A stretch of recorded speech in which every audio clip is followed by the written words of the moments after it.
Welcome everyone. In this video, I'll be discussing on 28 June 2025 morning shift paper 1 data analysis and interpretation question. ಈ questions ಅಲ್ಲಿ ನಾನು observe ಮಾಡಿದೆ. If you observe that we have got 4 items, item A, item B, item C and item D. ಇದರಲ್ಲಿ year ಕೊಟ್ಟಿದ್ದಾರೆ 2015, 16, 17, 18, 19. ಪ್ರತಿಯೊಂದು ಇಯರ್ಗೂ ಪ್ರತಿ ಐಟಮ್ಗೂ ಕಾಸ್ಟ್ ಪ್ರೈಸು ಸೇಲ್ ಪ್ರೈಸ್ ಕೊಟ್ಟಿದ್ದಾರೆ. So 4 items 5 years. ಸೊ 5 ಇಯರ್ಸ್ಗೂ 4 ಐಟಮ್ಸ್ಗೂ ಕಾಸ್ಟ್ ಪ್ರೈಸು ಮತ್ತು ಸೆಲ್ಲಿಂಗ್ ಪ್ರೈಸ್ ಕೊಟ್ಟಿದ್ದಾರೆ. ನಮಗೆ ಗೊತ್ತಿರಬೇಕು ಪ್ರಾಫಿಟ್ ಬಗ್ಗೆ ಯಾಕೆ ಹೇಳ್ತಾ ಇದ್ದೀನಿ ಅಂದರೆ, ಯಾವಾಗ ಅವ್ರು ಕಾಸ್ಟ್ ಪ್ರೈಸು ಮತ್ತು ಸೆಲ್ಲಿಂಗ್ ಪ್ರೈಸ್ ಕೊಟ್ಟಿದ್ದಾರೆ, obviously they are expecting the questions to be asked in profit basis only. ನಾವು ಕಾಮರ್ಸ್ ಆ್ಯಂಡ್ ಮ್ಯಾನೇಜ್ಮೆಂಟ್ ಸ್ಟೂಡೆಂಟ್ಸ್ ಇದ್ದರೆ ನಮಗೆ ಗೊತ್ತಿರುತ್ತೆ profit is equal to selling price minus cost price. ಈಗ 10 ರೂಪಾಯಿಗೆ ನಾನೊಂದು ಪೆನ್ನನ್ನು ಮಾರ್ತಾ ಇದ್ದೀನಿ, ಅದನ್ನು ಮ್ಯಾನುಫ್ಯಾಕ್ಚರಿಂಗ್ ಕಾಸ್ಟು 8 ರೂಪಾಯಿ ಅಂದರೆ ಈಗ ನನಗೆ ಎಷ್ಟು ಡಿಫ್ರೆನ್ಸ್ ಬರ್ತಾ ಇದೆ, 10 - 8 is 2 rupees. 2 rupees is a profit ಅಂತ. ಸೊ ಈಗ ಇಲ್ಲಿ ನಮಗೆ ಕ್ವೆಶನ್ಸ್ ಕೇಳಿದ್ದಾರೆ ಕೆಳಗೆ, ಆ ಕ್ವೆಶನ್ಸನ್ನು ಅರ್ಥ ಮಾಡಿಕೊಂಡು ಪ್ರತಿ ಕ್ವೆಶನಿಗೂ ಆನ್ಸರ್ ಮಾಡುವಂಥ ಪ್ರಯತ್ನ ಇಲ್ಲಿ ಪಡೋಣ. ಸೊ ಇಲ್ಲಿ question number 1, which item maintains profit in the same percentage on cost every year. So ಇಲ್ಲೇನು ಹೇಳ್ತಾ ಇದ್ದಾರೆ, item A, B, C, D ಕೊಟ್ಟಿದ್ದಾರಲ್ಲ, ಪ್ರತಿಯೊಂದು ಐಟಮಿಗೂ ನಾವು ಪ್ರಾಫಿಟನ್ನು ಕ್ಯಾಲ್ಕುಲೇಟ್ ಮಾಡಬೇಕು.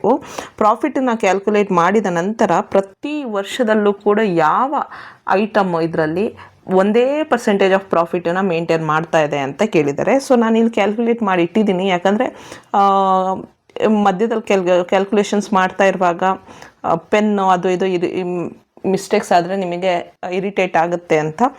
ಸೊ ಇಲ್ಲಿ ನೋಡಿ, ನಾನು ಕ್ಯಾಲ್ಕುಲೇಷನ್ ಮಾಡಿದ್ದೀನಿ. Item A 2015, 2016, 2018, 19, 2015, 16, 17, 18, 19. Okay, 2015, 16, 17, 18, 19. 2016, 2017, 18, 2019. ಸೊ ಈಗ 2015 cost price 20,000. Just I am showing you how to do this. ಇಲ್ಲಿ ಅಬ್ಸರ್ವ್ ಮಾಡಿದ್ರೆ ನೀವು ಲೆಫ್ಟ್ ಸೈಡಲ್ಲಿ ನಿಮಗೆ ಕ್ವಶನ್ ಕಾಣಿಸ್ತಾ ಇದೆ ಅಂತ ಅಂದ್ಕೊಂಡಿದ್ದೀನಿ. ಐಟಮ್ ಹೇಗೆ ನೋಡಿ, cost price 27 lakh, selling price 7,30,000 ಆ ರೀತಿ. 2016 ಐಟಮ್ ಎಗೆ 1,40,000, 1,61,000, 2,10,000, 2,41,500, 1,85,000, 2,12,750, 1,70,000, 1,95,500. ಸೊ ಇಲ್ಲಿ ಏನಾಗಬೇಕು, ನಾವು ಏನು ಮಾಡಬೇಕು ಅಂದರೆ, first we have to find the profit. Profit is the difference between this two. Cost ಪ್ರೈಸ್ಗೂ ಮತ್ತು ಸೇಲ್ಸ್ ಪ್ರೈಸ್ಗೂ ಏನು ಡಿಫ್ರೆನ್ಸ್ ಇದೆ ಅದು. 2015 2 lakh - 2,30,000, 30,000 ಡಿಫ್ರೆನ್ಸ್ ಬರುತ್ತೆ. ಆ 30,000 ನಾವು 3 lakh ಡಿವೈಡ್ ಮಾಡಿದ್ರೆ 30,000 ಡಿವೈಡೆಡ್ ಬೈ 2 lakh. ಜಸ್ಟ್ ಇಲ್ಲೇ ಬರ್ತಿದ್ದೀನಲ್ಲ ನಾನು, 30,000 divided by 2 lakh into 100 is 15%. ಅದೇ ರೀತಿ ನಾನು ಸೆಕೆಂಡ್ ಇಯರ್ 2016 ಅಬ್ಸರ್ವ್ ಮಾಡಿದ್ರೆ 1,40,000 minus 1,61,000, difference is 21,000. 21,000 divided by cost price 1,40,000 into 100 is 15%. ಅದೇ ರೀತಿ ಪ್ರತಿ ವರ್ಷಕ್ಕೂ ಕ್ಯಾಲ್ಕುಲೇಟ್ ಮಾಡ್ತಾ ಹೋದಾಗ ನಮಗೆ 15% ಬರುತ್ತೆ. ಆ 15% ಏನು ಬರುತ್ತೆ, ಇಲ್ಲೇ ನಮಗೆ ಆನ್ಸರ್ ಸಿಗ್ಬಿಡುತ್ತೆ ಫಸ್ಟ್ ಕ್ವೆಶನಿಗೆ. ಅಲ್ಲಿ ಏನು ಕ್ವೆಶನ್ ಕೇಳಿದ್ದಾರೆ, ಪ್ರತಿ ವರ್ಷ ಒಂದೇ ರೀತಿ ಪರ್ಸೆಂಟೇಜ್ ಆಫ್ ಪ್ರಾಫಿಟನ್ನು ಮೇಂಟೈನ್ ಮಾಡ್ತಾ ಇರುವಂಥ ಐಟಮ್ ಯಾವುದು ಅಂತ. ಸೊ ಇಲ್ಲಿ ಅದಕ್ಕೆ answer option 1 A. Okay, so next question ಕೇಳಿದ್ದಾರೆ, which item has, question number 2. So which item has a profit in the same percentage of cost during first 2 years and the last 2 years ಅಂತ ಕೇಳಿದ್ದಾರೆ.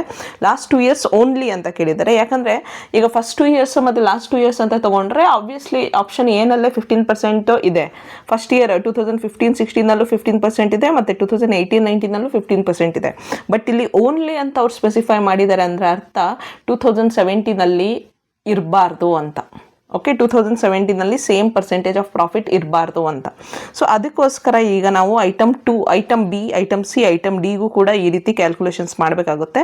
ಸಿಂಪಲ್ಲಾಗಿ ನೀವು calculate ಮಾಡ್ಬೋದು. ಹೆಂಗೆ ಅಂದರೆ, selling price minus cost price divided by cost price ಮಾಡ್ತಾ ಹೋದಾಗ ನೀವು ಹೆಂಗೆ ಕ್ಯಾಲ್ಕುಲೇಟ್ ಮಾಡ್ಬೋದು ಅಂದರೆ, percentage profit selling price SP minus cost price divided by cost price into 100 ಮಾಡಿದ್ರೆ ನಿಮಗೆ ಪರ್ಸೆಂಟೇಜ್ ಪ್ರಾಫಿಟ್ ಬರ್ತಾ ಹೋಗುತ್ತೆ.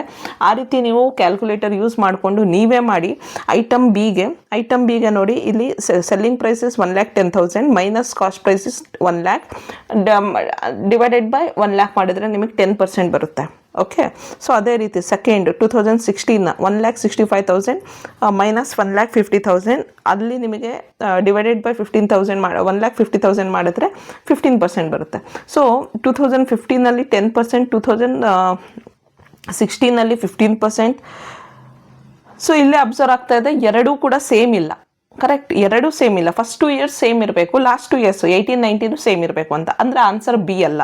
ಓಕೆ, ನೆಕ್ಸ್ಟ್ ಐಟಮ್ ಸಿಗೆ ಹೋಗೋಣ. ಐಟಮ್ ಸಿಗೆ ಹೋದರೆ ಅವನೇನು ಹೇಳ್ತಾ ಇದ್ದಾನೆ ಅಂದರೆ 2000 ಆದರೂ ನಾನು ಇಲ್ಲಿ ಕ್ಯಾಲ್ಕುಲೇಟ್ ಮಾಡಿ ಇಟ್ಕೊಂಡಿದ್ದೀನಿ. 2018 2017 ಕ್ಯಾಲ್ಕುಲೇಟ್ ಮಾಡಿಬಿಡೋಣ. 2017 1,60,000 ಮೈನಸ್ 1,76,000 ಲೈಕ್ 16,000 ಬರುತ್ತಲ್ವಾ. 16,000 ಇಲ್ಲಿ 10% ಬರುತ್ತೆ. ಓಕೆ, ಸೊ ಇಲ್ಲಿ ನನಗೆ 2015, 16, 17, 18, 19 ಐಟಮ್ ಬಿದು ಕ್ಯಾಲ್ಕುಲೇಟ್ ಮಾಡಿ ಇಟ್ಕೊಂಡಿದ್ದೀನಿ. ಯಾಕಂದರೆ ಫ್ಯೂಚರಲ್ಲಿ ಈಗ ನೆಕ್ಸ್ಟ್ ಕ್ವೆಶನ್ಸಲ್ಲಿ ಅದು ಕ್ವೆಶನ್ಸ್ ಬಂದುಬಿಟ್ರೆ ಅಂತ ಅಷ್ಟೇ. ನೆಕ್ಸ್ಟ್ ಐಟಮ್ ಸಿನಲ್ಲಿ ಬಟ್ ನನಗೆ ಗೊತ್ತಿದೆ ಸೆಕೆಂಡ್ ಕ್ವೆಶನಿಗೆ ಆನ್ಸರು ಏನೂ ಅಲ್ಲ ಬಿನೂ ಅಲ್ಲ ಅಂತ. Okay, item C. ಐಟಮ್ ಸಿನಲ್ಲಿ let me see that 25,000 minus 28,750 divided by 25,000 ಹಿಂಗೂ ಮಾಡ್ಬೋದು. ಹಿಂಗೆ ಮಾಡಿದ್ರು ಓಕೆ, ಹಿಂಗೆ ಮಾಡಿದ್ರು ಓಕೆ. ಯಾಕಂದರೆ ಹಿಂಗೆ ಮಾಡಿದಾಗ ಮೈನಸ್ ಸೈನ್ ಬರುತ್ತೆ. ಮೈನಸ್ ಸೈನ್ ಬಂದ ತಕ್ಷಣ ನಾವು ಕನ್ಫ್ಯೂಸ್ ಮಾಡ್ಕೊಳ್ಬಾರ್ದು, ಹೇಗೆ ಮಾಡಿದ್ರು ಓಕೆ.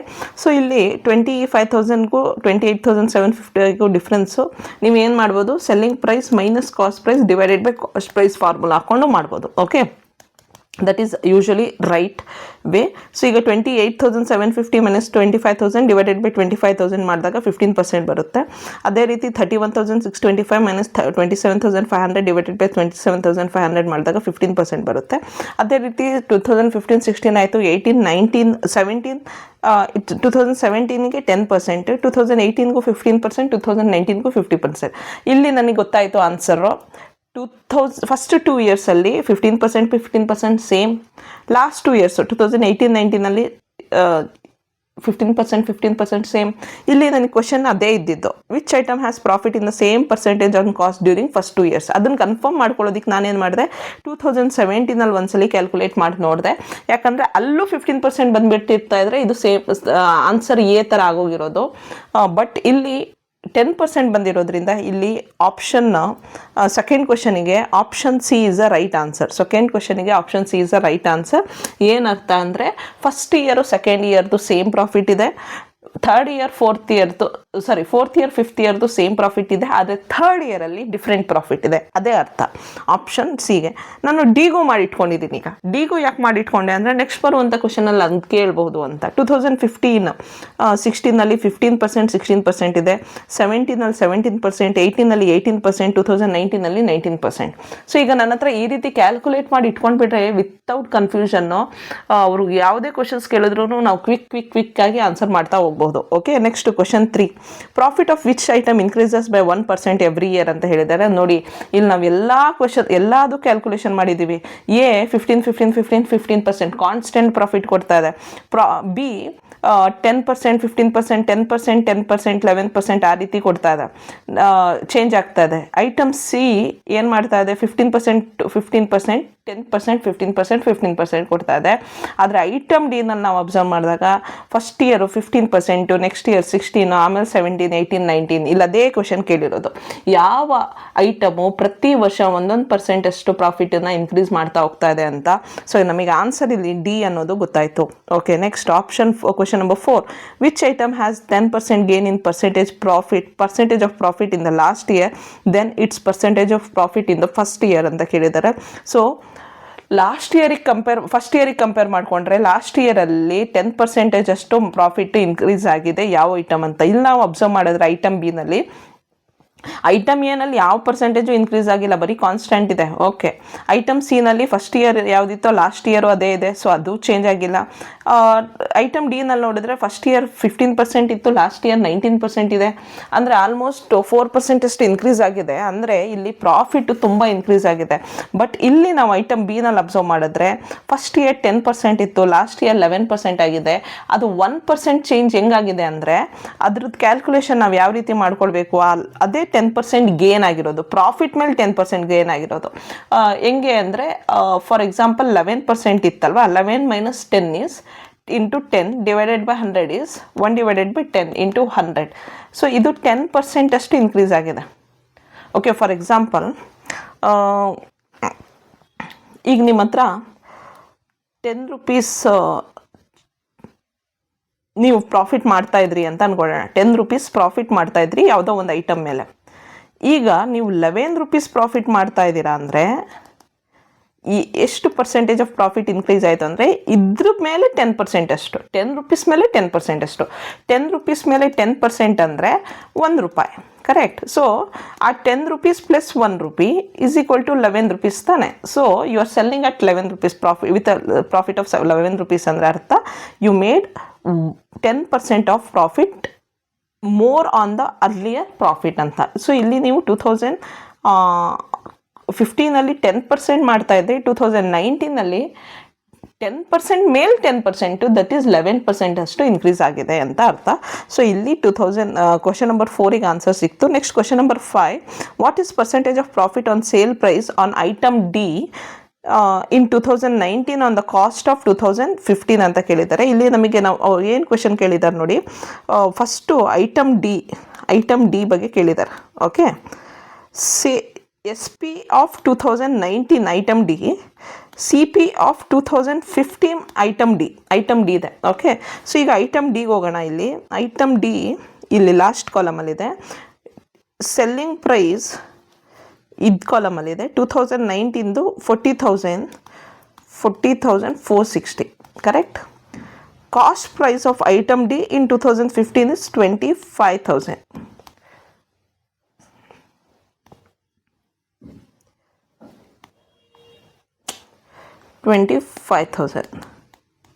ಓಕೆ, ಸೊ ಈಗ ಇದೆರಡಿಗೂ ಕಂಪ್ಯಾರಿಸನ್ ಮಾಡಿ ನಾವು ಪ್ರಾಫಿಟನ್ನ ಕಂಡುಹಿಡಿಬೇಕಂತೆ. What is the percentage of profit on sale price. Okay, so ಈಗ ಸೆಲ್ಲಿಂಗ್ ಪ್ರೈಸ್ ಎಷ್ಟು ಮತ್ತು cost price divided by cost price ತಾನೆ. ಈಗ selling price is 40,460 minus 25,000 divided by 25,000 ಮಾಡಿದ್ರೆ ನಮಗೆ might B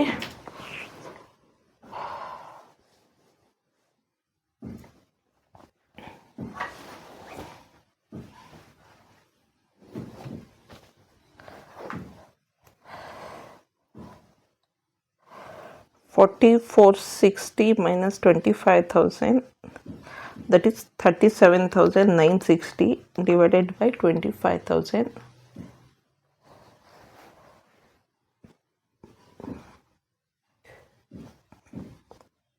Oh, sorry. 40,460 minus 25,000 minus 25,000.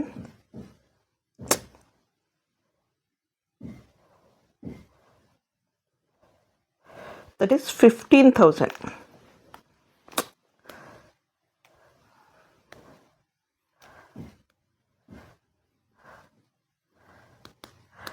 $15,460. ಇಲ್ಲೇ ಬರೀತೀನಿ. 15,460 divided by 25,000. That is into 100 is 61.84%. So 61.84% ಇಲ್ಲಿ ಆಪ್ಷನ್ 3ನಲ್ಲಿದೆ ನೋಡಿ. 61.84% is a 61.84% is a answer. So ಇಷ್ಟು calculations ನಮಗೆ ಕ್ವೆಶನ್ ನೋಡಿದ ತಕ್ಷಣ ತುಂಬ ದೊಡ್ಡದಂತ ಅನ್ನಿಸ್ತು. ನಾವು ಮಾಡಬೇಕಾದ್ರೆ ವಿತೌಟ್ ಕ್ಯಾಲ್ಕುಲೇಟರು ಎಕ್ಸಾಮಿನೇಷನಲ್ಲಿ ಮಾಡಬೇಕಾದ್ರೆ ಟೈಮ್ ಕನ್ಸಂಪ್ಷನ್ ಆಗೇ ಆಗುತ್ತೆ. ಆದರೂ ನಾವು ಮಾಡಲೇಬೇಕು because it carries 10 marks, right? So thank you so much.